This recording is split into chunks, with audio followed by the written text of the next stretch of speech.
All right, I'm going on a hunt for Joey's stone. This is going to be like Indiana Jones. Find my stone. GPS game. Let's do it.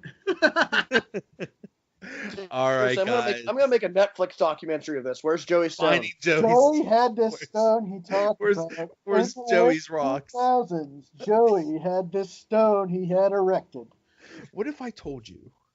What if I said Joey had a stone in PNC Park? Would you be interested? All right, wait. I'll bet So, Lonnie Joey, knows. have you ever seen? You've never seen the stone. I haven't seen it. All right. So how do you know that the stone exists? Maybe you just Maybe it's you're imagining it, Joe. You're imagining the stone, Joe. Forget about what happened with $50 million. What happened with that $150 I paid for that stone in 1997? Joe paid that $150. I want to know where it's at. Or I swear to God, I'm going to put food poisoning down over at the Quaker Steak and Lube wing stand, and you're all going to pay. Lonnie's ended up on the disabled list. He's done. You can't figure out what's going on with Joey Stone. I don't want nothing to do with you. Pip, you've been banging on something for like the last 10 minutes. All I hear is boom, boom, boom. I've lost all hearing in my right ear.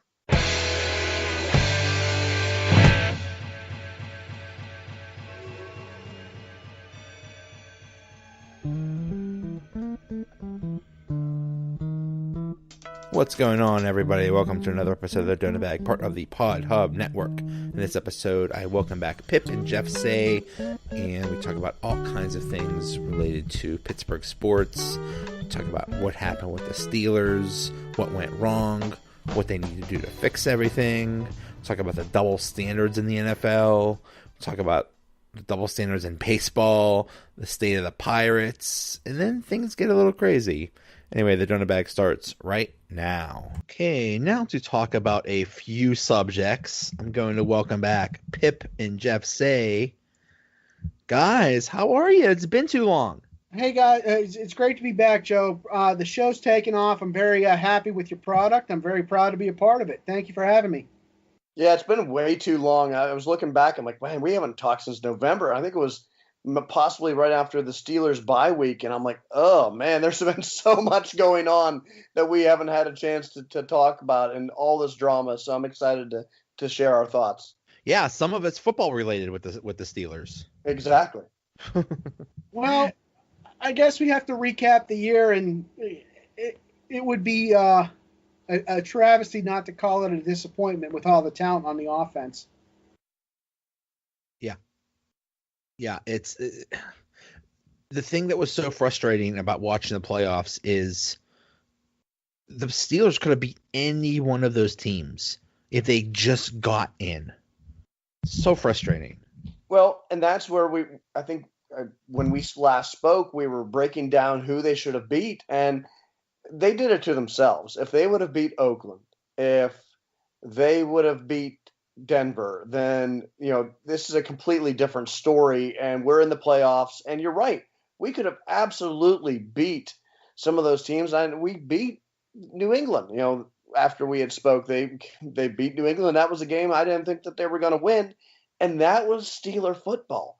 That was when they played defense. They managed the game. They didn't make any mistakes, and they didn't give the refs an opportunity to take the game away from them.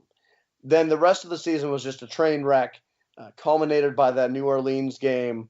And then they did the worst thing that's ever happened to me, and I had to root for the Browns. Yeah. Oh, my soul hurt. Oh, did my soul hurt in that game.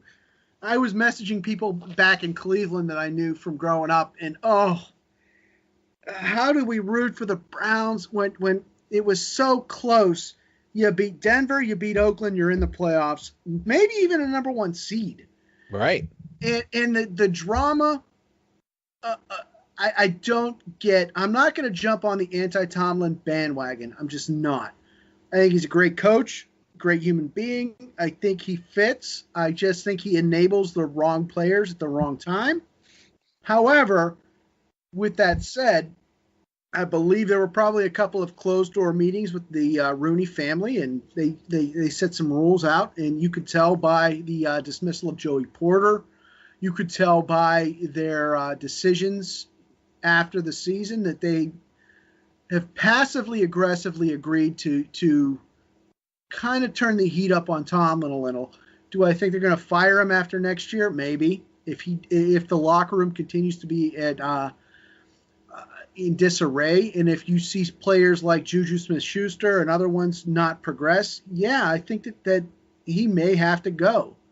But I think the Steelers are still one of the best franchises run in professional sports. I think Art II is learning as he's going, and I hope that they learn from this year as a cautionary tale.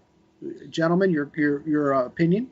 What I'm upset about is that I think that you framed it perfectly. That Tomlin is not the problem, but he's part of the problem in that he enables the players and enabled certain players to have a little bit more power than they should have. However, that happens with every team. When you have a star player or somebody who's putting up the stats the way that Antonio Brown or Le'Veon Bell was, they get a little bit more rope.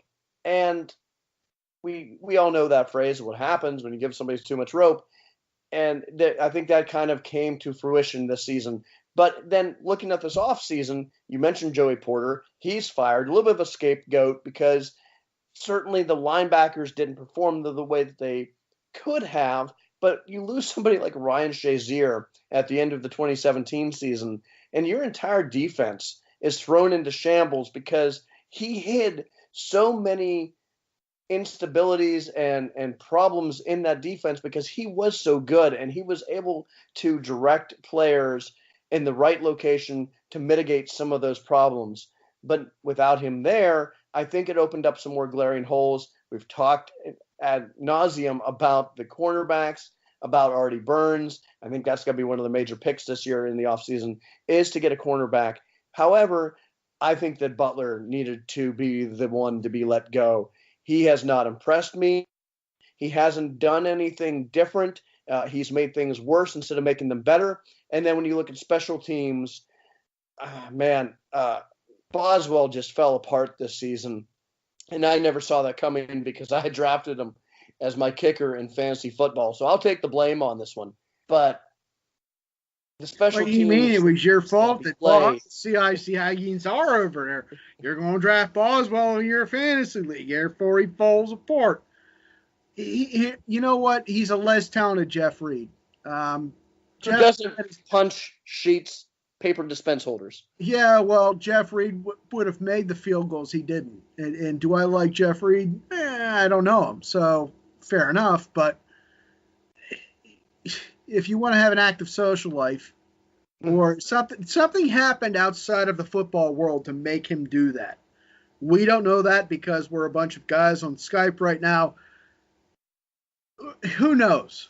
But the fact that he fell off so drastically speaks volumes. And sure, but the special teams, I think my overlying point there is that the special teams coach needed to be one of the ones let go because our special teams are sloppy. The kicking games, both punting and kicking, were abysmal this year. And this is a guy that his track record just isn't there. And yet he keeps his job. They didn't make enough changes in the offseason. Your guys' thoughts? I agree. I think that defensively, I think Keith Butler should have let go. You let go of LeBeau for him. And frankly, his numbers have fallen off. I truly believe that, like you said, special teams were an issue. When you have, my counter argument is that you had the offensive side of the ball moving everything and driving everything because you had that much talent. And then, Le'Veon Bell's gone and Brown's kind of being prickly. You had all that talent quarterbacked by Ben, and Ben really is the centerpiece of the Steelers, much like Sidney Crosby with the Penguins. The team lives and dies by him. And I think that with their skills on that side of the ball, they should have gotten further. And I think that there should have been more heads rolled. Joe? Well, lots of things to cover there. Here's what I think about Keith Butler. I think the actual defensive coordinator is a combination of Keith Butler and Mike Tomlin. So I think everybody wants Keith Butler gone, but that's basically Tomlin's buddy. And so if you change the defensive coordinator, one of you mentioned, they sent a message to Tomlin by getting rid of Joey Porter and making some changes. But he hasn't lost too much power, because if they changed the defensive coordinator, that would have been a huge signal to Tomlin that, hey, you're just not you're not all that important anymore, or less important. So unfortunately Butler's going to stay because it's partially Tomlin's defense.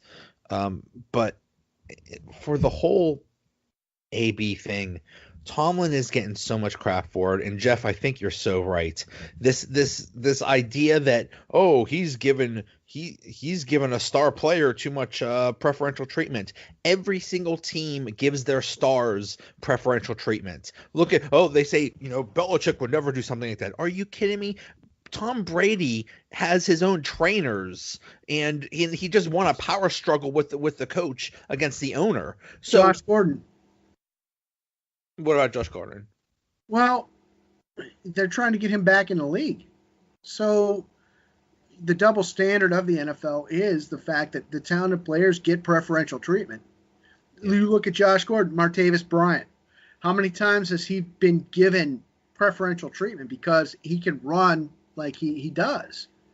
Or Josh Gordon, talented guy, failed out in Cleveland. If I'm a Browns fan, honestly, I'm mad, because that guy shouldn't get a second chance. He shouldn't get a fifth chance, sixth chance to come back and play a game that most men respect. My thing with Josh Gordon, the hypocrisy of the NFL right now is you give these players preferential treatment to play a game. When does it end? Ray Rice got punished harshly, as he should have been, for domestic abuse.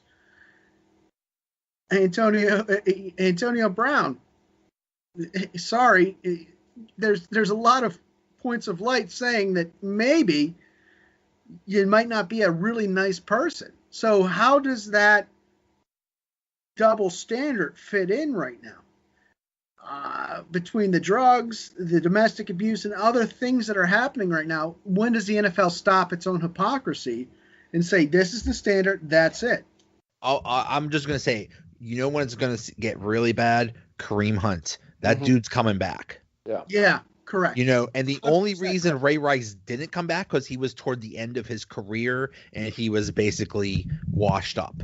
If he was still in the prime of his career, somebody would have taken him in. Remember that dude? Oh, what's his name? I think Reuben Foster. He was yes. over and over and over again, domestic situations with the 49ers. He gets released after the latest, whatever incident, whatever. Immediately Washington picks him up. Yep. And that's the hypocrisy of the NFL. That transaction should not have been allowed. The commissioner, Goodell, should have stepped up and said, this is null and void.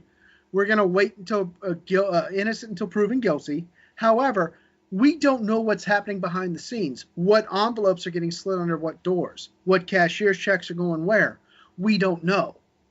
So is it like Jeff say, I think you said it, the money. It's all about the money. Well, if you're going to put this glowing torch up of this pristine league that has no other comparisons to any other league, well, you're kind of being hypocritical by saying, oh, well, this guy over here is different. No, it should be one standard across the board. I agree. That's how it should be, but this is the NFL. And as I was saying earlier, it is about the money. The Kareem Hunt's going to make somebody a boatload of money because he's going to help them get wins. And they can withstand, as they've shown, the controversy. They were able to sweep under the rug this past season everything that happened with the kneeling controversy from the season before. And I don't know how many times I heard, oh, the NFL is dead or the NFL is dying because people were kneeling. They're going to turn away from the game. No one's going to watch this. Go look at the ratings last year. They had improved, and they were some of the best that they've had in the past 5 years. They stopped talking about it, and sure enough, everyone comes back to the game. To me, it's not the controversies that are being discussed that are the major problem. It's the the style of play that now it's become